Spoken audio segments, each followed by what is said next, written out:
Good morning students. I am Reema Gupta. This is your Hindi class.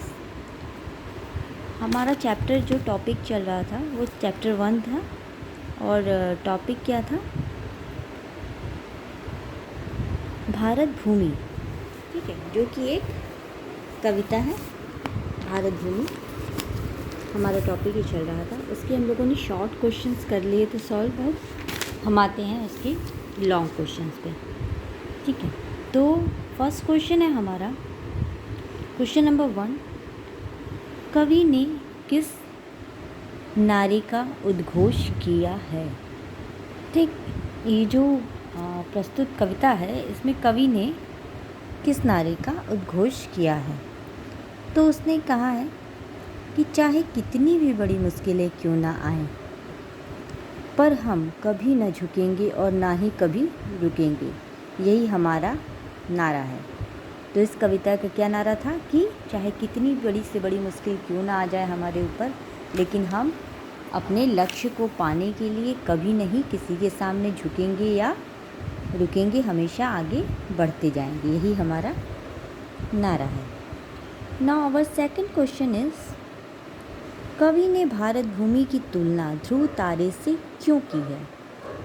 ठीक है, कवि ने भारत भूमि की तुलना ध्रुव तारे से क्यों की है? इसका आंसर है क्योंकि जिस प्रकार ध्रुव तारा सारे जग को रास्ता दिखलाता है, उसी प्रकार भारत भूमि पर भी जन्म लेने वाला प्रत्येक व्यक्ति खुद को सौभाग्यशाली और इस भारत भूमि को अपना पथ प्रदर्शक मानता है.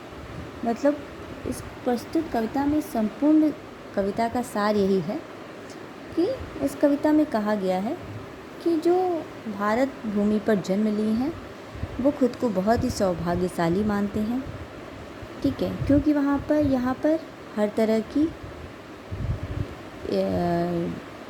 प्राकृतिक चीज़ें हैं जो कि देखने को मिलती हैं और बहुत सारी चीज़ें हैं जो जिनसे हमें सीखने को मिलता है. ठीक, now our third question is, नवयुग की ललकार से कवि का क्या आशय है? तो नवयुग की ललकार से आशय है कि आज के समय में जब मनुष्य चांद और मंगल तक पहुंच चुका है, तो हम कहीं भी कभी भी अपने लक्ष्य को पाने में समर्थ हैं.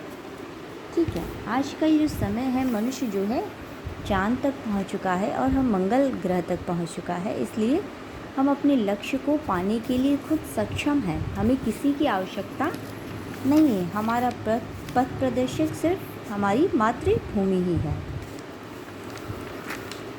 किन पंक्तियों से यह प्रदर्शित होता है? हमारा नेक्स्ट क्वेश्चन है, क्वेश्चन नंबर 4, लॉन्ग क्वेश्चन का क्वेश्चन नंबर 4 है कि किन पंक्तियों से यह प्रदर्शित होता है कि हम प्रगति कर रहे हैं?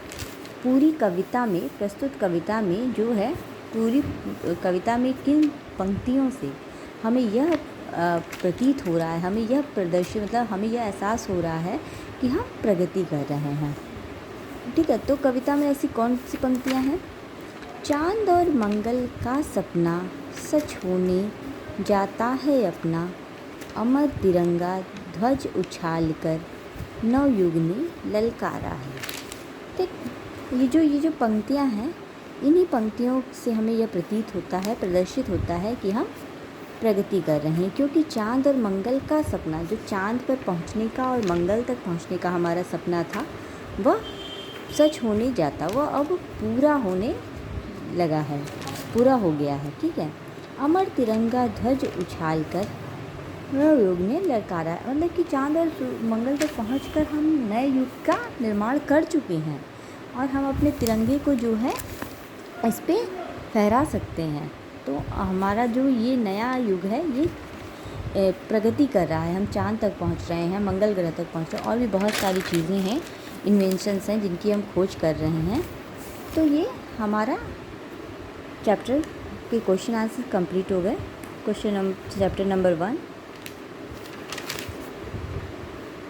भारत भूमि. ठीक है.